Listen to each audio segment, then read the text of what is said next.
একটা ঘটনার একজন মেয়েকে দৃষ্টান্ত হিসেবে স্থাপন করতে পারি, তার যে ভাগ্য।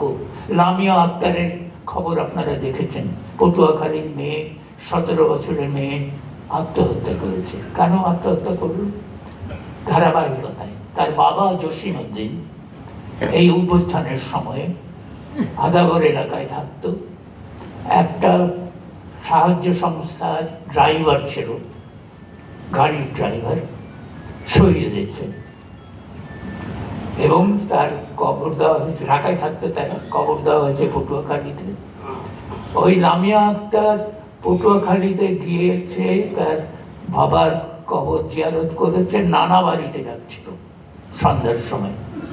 সেখানে একজন দুর্বৃত্ত তাকে নিয়ে গেছে, আটকেছে, ধর্ষণ করেছে, ভিডিও করেছে এবং ভিডিও ছড়িয়ে দিয়েছে এইটা যাতে সেই ওই মেয়ে নালিশ করতে না পারে, কথা বলতে না পারে।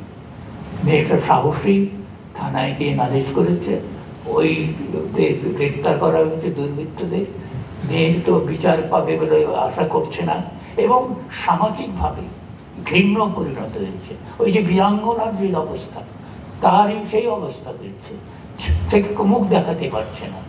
ওর বাবা মেডিকেল কলেজে, ঢাকা মেডিকেল কলেজে 10 দিন মৃত্যুর সঙ্গে সংগ্রাম করে মারা গেছে। এই মেয়েটা 38 দিন এই অপমান নীরবে সহ্য করেছে। তার বাবার জন্য 2 লক্ষ টাকা বরাদ্দ করা হয়েছিল, সেটা সোমবার সকালে সে পটুয়াখালীতে যে পাবে নেবে এই যে কথা ছিল, শনিবার রাত্রে সে ঘরে সিলিংয়ের সাথে ঝুলে আত্মহত্যা করেছে। এই যে লামিয়ার হত্যা, এইটাই তো বাংলাদেশের এখন ছবি। এই ছবি বদল করতে হলে যেটা হবে সেটা হচ্ছে একটা সামাজিক বিপ্লবের দরকার। আমরা অনেক রকম বিপ্লব দেখেছি, কিন্তু যে বিপ্লব দেখিনি এবং যে বিপ্লব প্রয়োজন সেই বিপ্লব হচ্ছে সামাজিক বিপ্লব। যে বিপ্লব ব্যক্তিগত মালিকানার জায়গায় সামাজিক মালিকানা প্রতিষ্ঠা করবে এবং সেইখানে মানুষের মুক্তি আসবে, প্রকৃত গণতন্ত্র আসবে। এবং সেই কাজটা অত্যন্ত কঠিন কাজ, এবং সেই কাজটা এক দেশে নয়।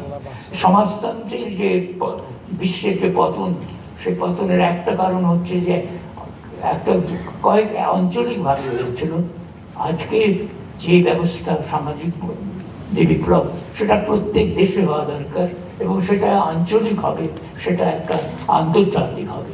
সেই কথাটা স্মরণ করিয়ে দিয়ে আমি আমার বক্তব্য শেষ করছি। আপনাদের সকলকে ধন্যবাদ ধৈর্য ধরে আমার বক্তব্য